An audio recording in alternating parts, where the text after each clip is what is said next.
Hello, I'm Anthony. And I'm Tony. And we'd like to welcome you to Table Talk on today. Amen. And we praise God for you, and you. And we thank God for you taking a moment to sit down and talk with us at the table. At the table. At the table. Where the feast of the Lord is going on. Yes, it is. Hallelujah. Get a napkin and a fork and come on a little bit closer. That's pretty good there. Yes. Tony, we want to talk about a particular subject. And I think a lot of folks deal with it silently.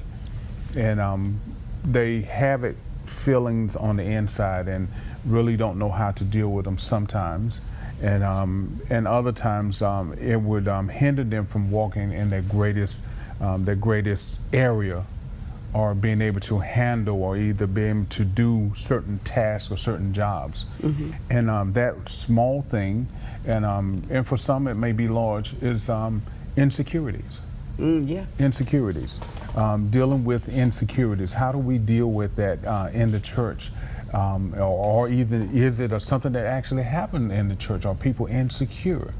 And how do you know, and how can you pinpoint and say, hey, this person, or either not even just looking at anyone else, but just looking at yourself, am I dealing with insecurity? Mm-hmm. Is there something wrong or something challenging on the inside of me that I should be maybe blossoming in a particular area, but I can't because of insecurities, because of something that I picked up as a child? Or maybe even as an adult, certain tasks or certain things may have happened, and now it left you a little bit insecure, a little bit questioning whether you have it, or whether you have enough, or whether you could meet the need for the day. Mm-hmm.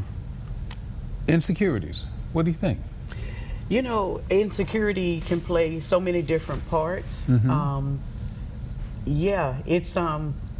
It depends on the individual. Right. A lot of times, first of all, we have to go to the Word of God, because the Bible tells us clearly, in all of your ways acknowledge me and I will direct your path. Mm-hmm. So we have to understand that we can't do anything without Christ. Right. And with Him we can do all things, because He's the one that gives us strength to mm-hmm. do it.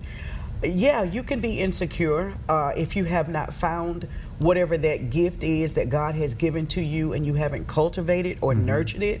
And a lot of times, because of the things that people might say to you as a child, right. it can put a damper on you to make you feel like you're not worthy of whatever the gift might be. Mm-hmm. And sometimes when we share what it is that we believing that we're supposed to do, sometimes if that person doesn't see it, or they don't want you to have it, mm-hmm. they sometimes play it down and they don't want you to. But you have to learn how to search the inner man of your own soul, and to find out if this is something that I know that I can do. Pray and ask God to give you the strength to overcome all of the noise, if you would, mm-hmm. So you will be able to go to the next level. Okay. Yeah. So now with the insecurities, two areas that I kind of look at. One is that we're dealing with the self, mm-hmm. That we allow people to impose certain things on us, and so now we have to be, or we feel that we have to be in a certain box. Mm-hmm. The second thing is that the person that's imposing, or the person that's saying the things, that's trying to put you in that box, maybe they're dealing with insecurities. That's it. That now they become that bully. Mm-hmm. I just kind of remember back in school, and this years ago in elementary, middle school, somewhere in that time frame, one young man that he was always bullying, mm-hmm. and always picking on, the ladies, the guys, whoever he could pick on, he would pick on them. And he would come up and he would say different things, or he would look at them and try to pick.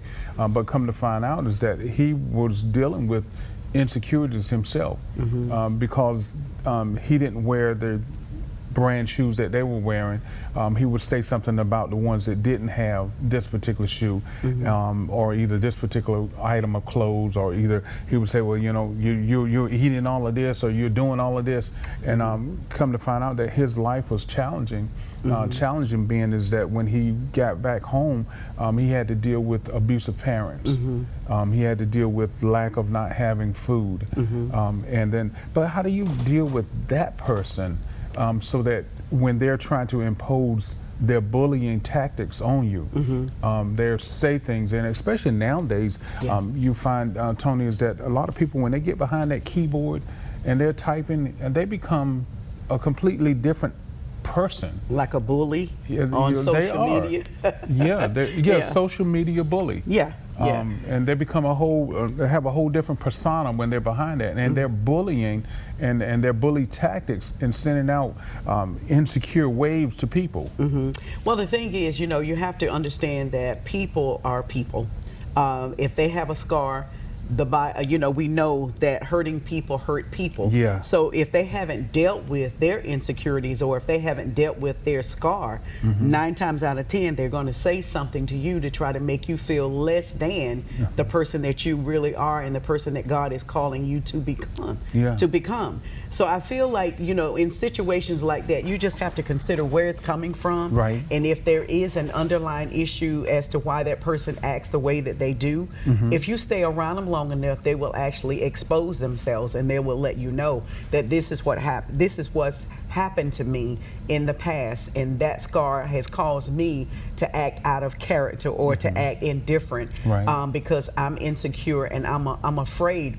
But just like we said, you have to learn how to separate yourself from people if things don't go the way that you intend for them to go. And when I say that, I don't mean everything has to go your way. What I'm saying is, if it's causing you peace and disturbance, Right. then you have to learn to remove yourself from those situations. And you pray for the individual that's going through, but you don't want that to be a downfall on your part, because you want to grow. That's the reason we were born. We were created to grow and to move and to evolve. So we're taking that word, and now that word become alive, that you're mentioning, that I can do all things. Yes. That now it's not just a something that we recite standing around the altar, or either we're trying to impress someone without biblical intellect. But now this word is becoming alive. I can do all things through Christ that strengthen me. Yes. I need help, and I need Christ to strengthen me, to make me strong in that area. So then if I was dealing with intimidation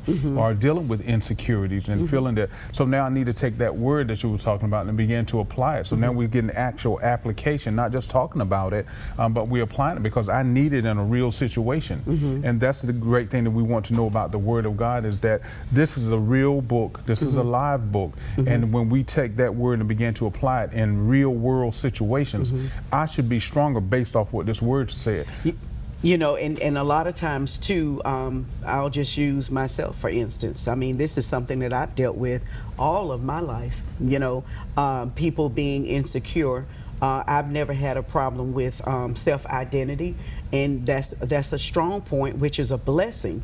But at the same time, I want to be the nurturer to try to help everybody else come up to that place where they won't be insecure. Find out what it is that you enjoy doing and go for it, and don't let people get in your ear about what they think you should become, because people they have their own agenda. But what about the time when you're doing those things and you're secure about yourself, but yet and still is perceived as is that, oh, you're arrogant, oh, you think that you're know-it-all, oh, you think that, and I think that those words from an insecure person is meant to bring you back. You're trying to take 3 or 4 steps, and they're trying to grab you and pull you back because you're walking into your destiny. You're doing those things that God have called you to do. You know who you are. Yeah. And that's why it's so important, is that us as saints is to know who we are.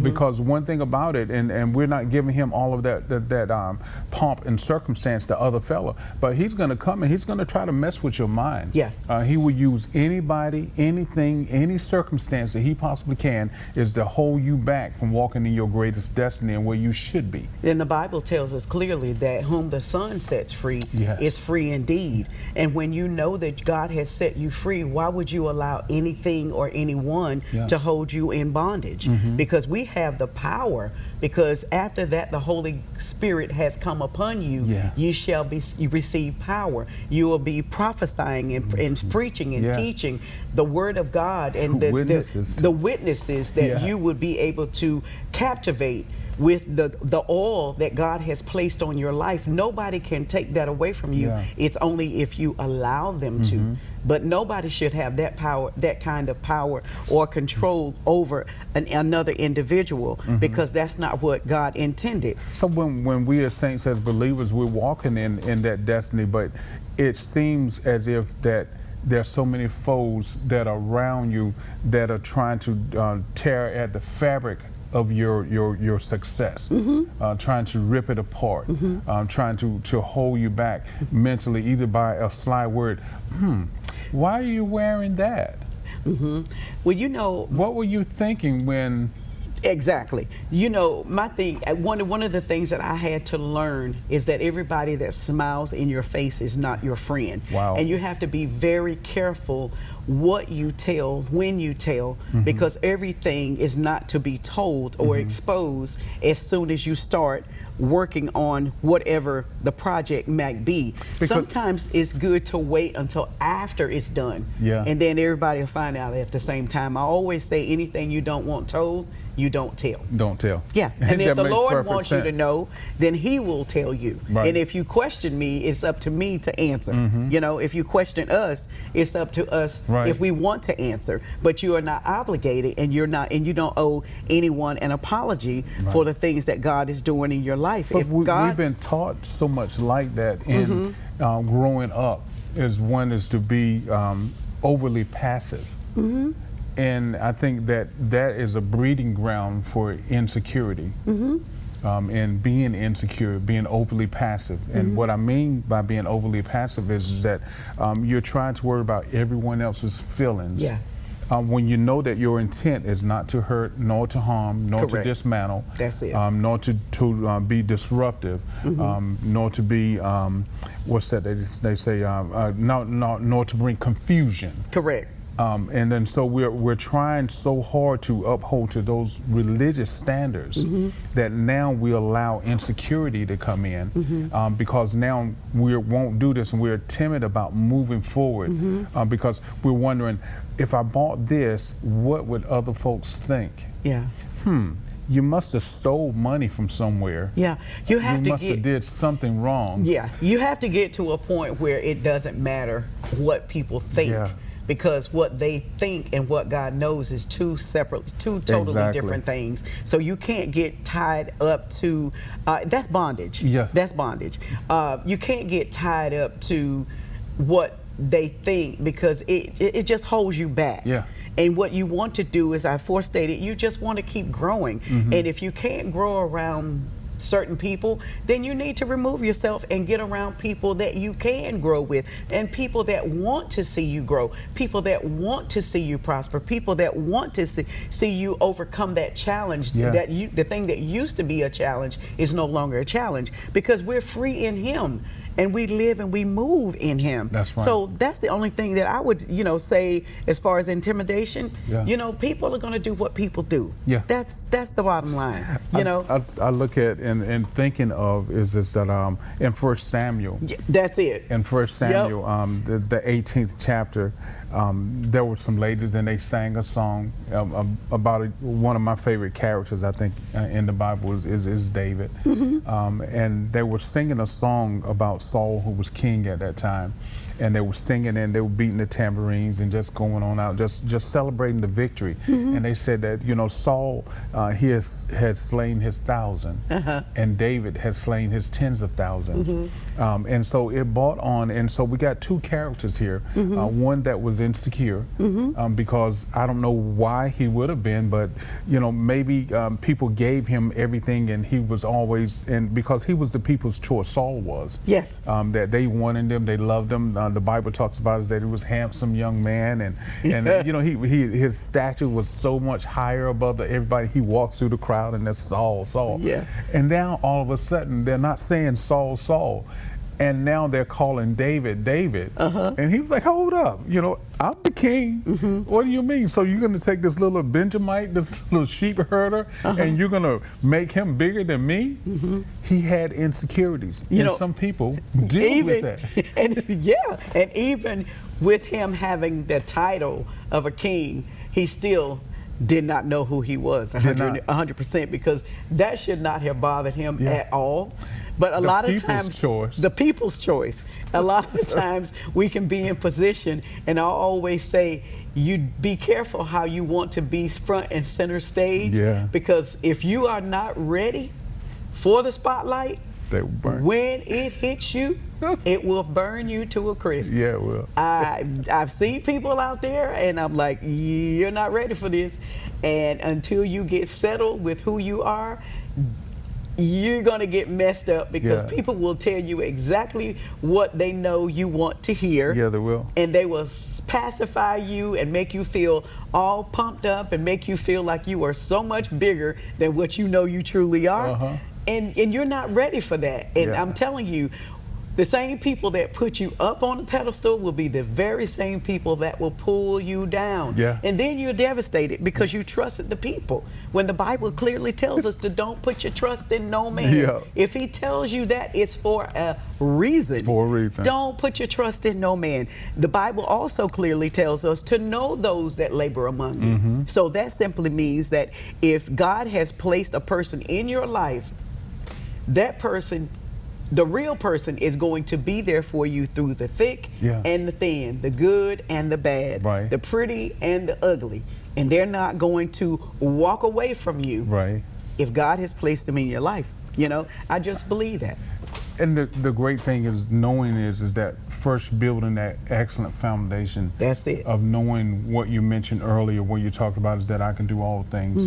Not just hearing it, but get a gnosko, a gnosko, a knowledge of, and begin to apply it to yourself. And sometimes having that personal time to yourself. That wayward time, that alone time. I think, and matter of fact, I believe, based on what the word is saying, is that David, he spent a lot of alone time before he got to the palace. Exactly. And when he came to the palace the first time, he wasn't coming there to be the king. He was coming to serve the king. Exactly. But he had spent some quality time with God, knowing who he was, and building a relationship, one with God. Excellent songwriter, and then also a very fierce warrior. And so he knew who he was. And so when the people sang and they pumped him up, it didn't go to his head, because he knew who he was. That's it. So he didn't have to wait and be validated by a person.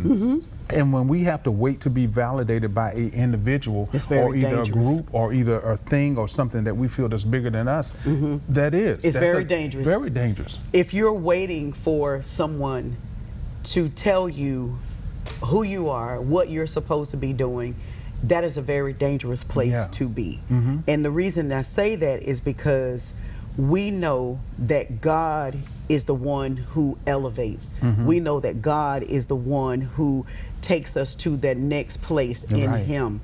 And we want to wait on him for, I call it the graduation. When he exalts you, nothing can be done about it. When God places you in a position, nobody can pull you from that position. The only thing that happens is if you take your eyes off of God, then that's where the danger is. Because I'm telling you, people will pull you out there, and they'll get you out there, and they'll get you in a fix, and you don't know night from day. It's like, what am I doing with my life?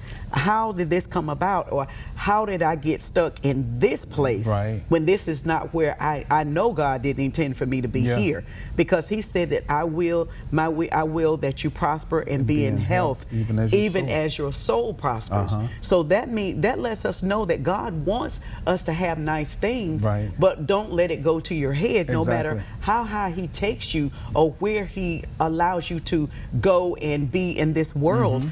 You always, we said the other day, and this was a good one, Lord, you can have all the glory.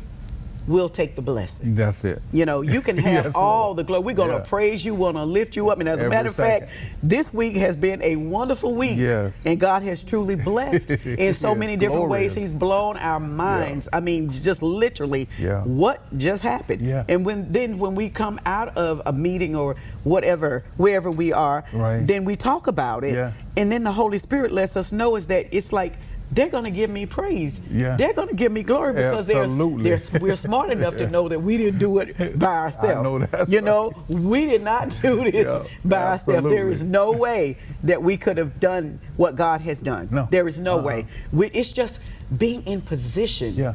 to receive the blessing and having the right character and the right attitude. Right. And that's when he elevates and does all these special things, you know? That's what So- help is that when you know who you are in Him, That's it. then it do away with diminishes that insecurity. Yeah. And that feeling of being insecure when you know who you are. And I go back to the story of Saul and David. Saul really didn't know. He knew what the people wanted. Yeah. And he was appeasing the people. And so therefore it's important is that we don't go about trying to appease people and trying to make them happy. Right. And not really knowing. The Bible also teaches us and tells us, Tony, he said, make sure of your calling and election. Yeah. You don't get that calling and election not from God, from other people. It has to be from, you have to get that calling and election from God. From God. Yeah. You can't get it from anyone else. Yeah. And so when you're spending that time with Him and knowing, and so when He called you and He said, I've called you to preach my gospel, then nobody else can tell you, you know, Right. whether you've been called to preach the gospel. When He's called you to be a psalmist for the nation, nobody else can tell you. Right. You know within yourself. It's not arrogancy, but a lot of people would have you to believe. Yeah.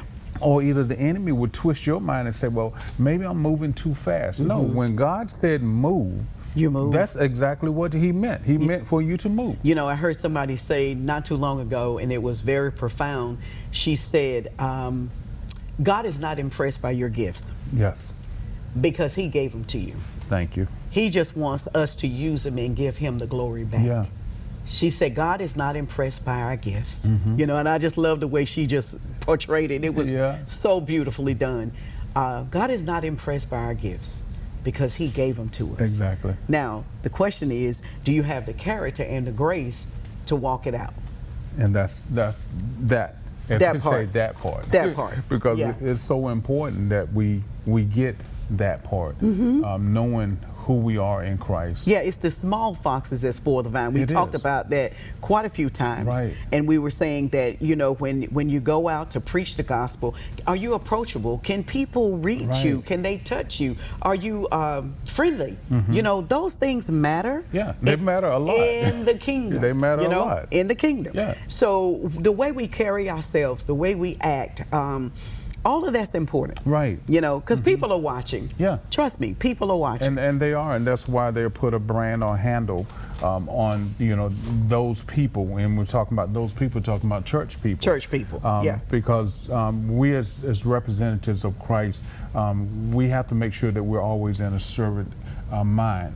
That's and right. being a servant mind does not mean is that you're to be a doormat. Correct. I'm not saying that, but you're serving as if you're serving Christ right That's now. it. That's it. And when you can always have that mindset is that I'm serving, I'm in a position, I'm here. You know who you are. So Yeah. when they walk past you and walk past to whoever that looks like that they own this or have this and walk past you, it's don't get taken by it, nor get pushed back by it. Right. Just know who you are in Christ. And keep moving. And keep it moving. That's it. And keep And it He's moving. pleased with that. Yeah. You know, I believe that when people, and we thank you all for watching, and we Yeah. thank you all for letting us know when we're out in the grocery stores or wherever we Yeah. might see you all. Thank you, hey. Hello.